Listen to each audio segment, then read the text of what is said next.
اعوذ باللہ من الشیطان الرجیم، بسم اللہ الرحمن الرحیم۔ پیارے بچوں، السلام علیکم۔ امید ہے بیٹا آپ خیریت سے ہوں گے۔ بیٹا آج جو کلاس ہم لے کے آئے ہیں جماعت چوتھی ہے، مضمون اردو ہے اور موضوع ہے ہمارا لوہی پاسچر۔ تو اس کو آج پھر کنٹینیو کرنے جا رہے ہیں بیٹا ہم۔ تو یہاں تک ہم نے یہ پڑھا ہے، تو یہاں سے آگے ہم پڑھنے جا رہے ہیں 97 پیج پہ آ جائیں۔ میں پڑھتا ہوں، آپ سنیں۔ لوئی پاسچر فرانس کا رہنے والا تھا۔ وہ اپنے والدین کا اکلوتا بیٹا تھا۔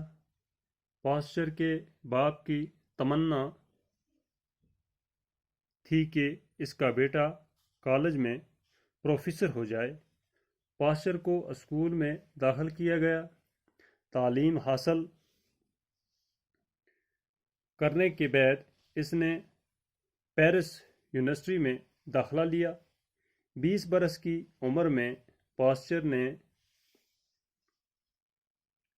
یونیورسٹی سے سند حاصل کی۔ اپنی محنت اور قابلیت کی وجہ سے پاسچر کو پیرس کے ایک کالج کی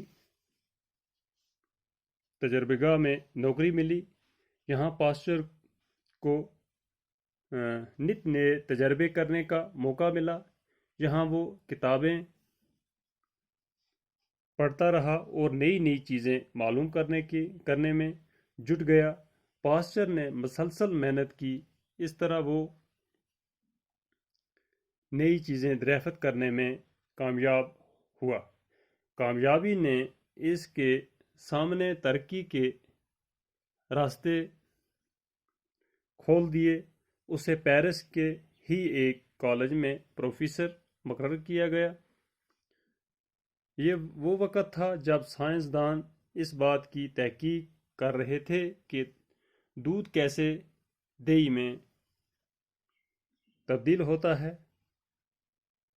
آٹے میں خمیر کیسے بنتا ہے، کوڑا کرکٹ کیوں سڑتا ہے، پکا ہوا کھانا دیر تک کھلا چھوڑنے پر خراب کیوں ہو جاتا ہے۔ مختلف سائنسدان طرح طرح کے اسباب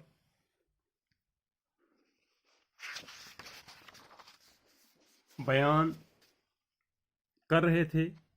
جو بھی تصورات یا اسباب پیش کیے جاتے، سائنسی طور پر ان کی تصدیق نہیں ہوتی تھی۔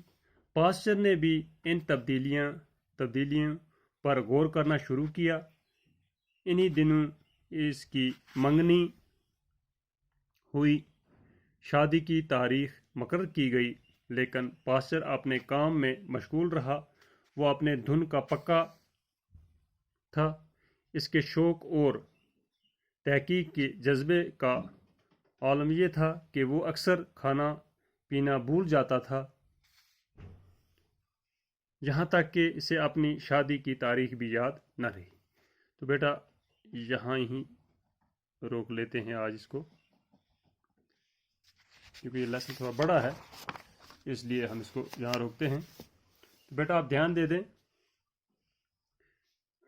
کہتے ہیں لوئی پاسچر فرانس کا رہنے والا تھا۔ یہ کہاں کا رہنے والا تھا؟ فرانس کا رہنے والا تھا۔ وہ اپنے والدین کا اکلوتا بیٹا تھا، یعنی کہ ماں باپ کا ایک اکیلا بیٹا تھا یہ۔ پاسچر کے باپ کی تمنا تھی کہ اس کا بیٹا کالج میں پروفیسر ہو جائے۔ پاسچر کے جو باپ تھا، والد تھا، اس کی یہ تمنا تھی کہ میرا جو بیٹا ہے یہ کالج میں پروفیسر ہو جائے۔ پاسچر کو اسکول میں داخل کیا گیا، ان کو اسکول میں داخل کیا گیا، درج کیا گیا۔ تعلیم حاصل کرنے کے بعد اس نے پیرس یونیورسٹی میں داخلہ لیا۔ جب تعلیم حاصل کی تو کر کے پیرس یونیورسٹی میں داخلہ لے لیا ان نے۔ 20 برس کی عمر میں، جب 20 سال کی عمر تھی ان کی، تو پاسچر نے یونیورسٹی سے سند حاصل کی۔ یونیورسٹی کی ڈگری حاصل کر کے اپنی محنت اور قابلیت کی وجہ سے پاسچر کو پیرس کے ایک کالج کی، ان کی محنت اور قابلیت کی وجہ سے پیرس کے ہی ایک کالج کے تجربہ گاہ میں نوکری مل گئی، وہاں ایک نوکری ملی۔ یہاں پاسچر کو نت نئے تجربے کرنے کا موقع ملا، نئے نئے تجربے کرتا رہا وہاں۔ یہاں وہ کتابیں پڑھتا رہا اور نئی نئی چیزیں معلوم کرنے میں جٹ گیا۔ یہاں پر کتابیں بھی پڑھتا رہا اور نئی نئی چیزیں کو معلوم کرنے میں جٹ گیا۔ پاسچر نے مسلسل محنت کی، لگاتار محنت کی، اس طرح وہ نئی چیزیں دریافت کرنے میں کامیاب ہوا، نئی نئی چیزیں کامیاب ہوا ان میں دریافت کرنے میں۔ کامیابی نے اس کے سامنے ترقی کے راستے، یہ اس کی کامیابی تھی، کامیابی نے اس کے سامنے ترقی کے جو راستے تھے وہ کھول دیے گئے۔ اسے پیرس کے ہی ایک کالج میں پروفیسر مقرر کیا گیا۔ ماں باپ کا بھی یہی تھا ان کی کہ ہمارا بیٹا جو ہے یہ پروفیسر، کالج کا پروفیسر بننا چاہیے، تو ان کی اس محنت نے رنگ لائی، اس کی محنت، تو وہیں پر ہی ایک کالج میں پروفیسر مقرر کیا گیا۔ یہ وہ وقت تھا جب سائنسدان اس بات کی تحقیق کر رہے تھے، یہ اس وقت کی بات ہے جب سائنسدان اس بات کی تحقیق کر رہے تھے کہ دودھ کیسے دہی میں تبدیل ہوتا ہے۔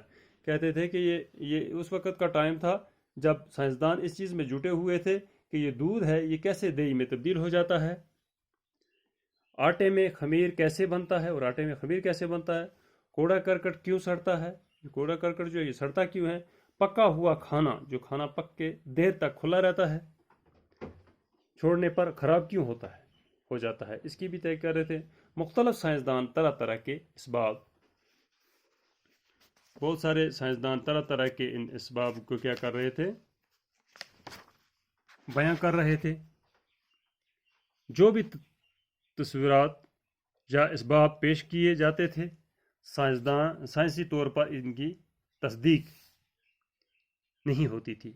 جو بھی یہ اپنے اسباب پیش کرتے تھے، تصورات پیش کرتے تھے، ان کی سائنسی طور پر کیا ہوتی تھی کہ نہیں ہوتی تھی، تصدیق نہیں ہوتی تھی۔ پاسچر نے بھی انہی تبدیلیوں پر غور کرنا شروع کیا۔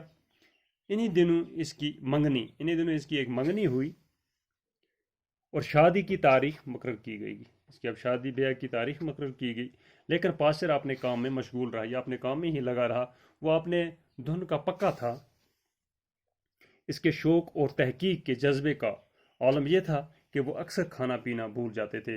اس تحقیق میں، اس تجربوں میں لگے رہتے تھے تو وہ اپنا کھانا پینا بھول جاتے تھے، یہاں تک کہ اسے اپنی شادی کی تاریخ بھی یاد نہ رہی، یہاں تک کہ جس تاریخ کو ان کی شادی ہونے والی تھی وہ تاریخ بھی انہیں یاد نہ رہی۔ تو بیٹا آج یہاں تک ہم روک لیتے ہیں اس کو، تو کل انشاءاللہ یہاں سے آگے ہم کنٹینیو کریں گے۔ باقی خدا حافظ۔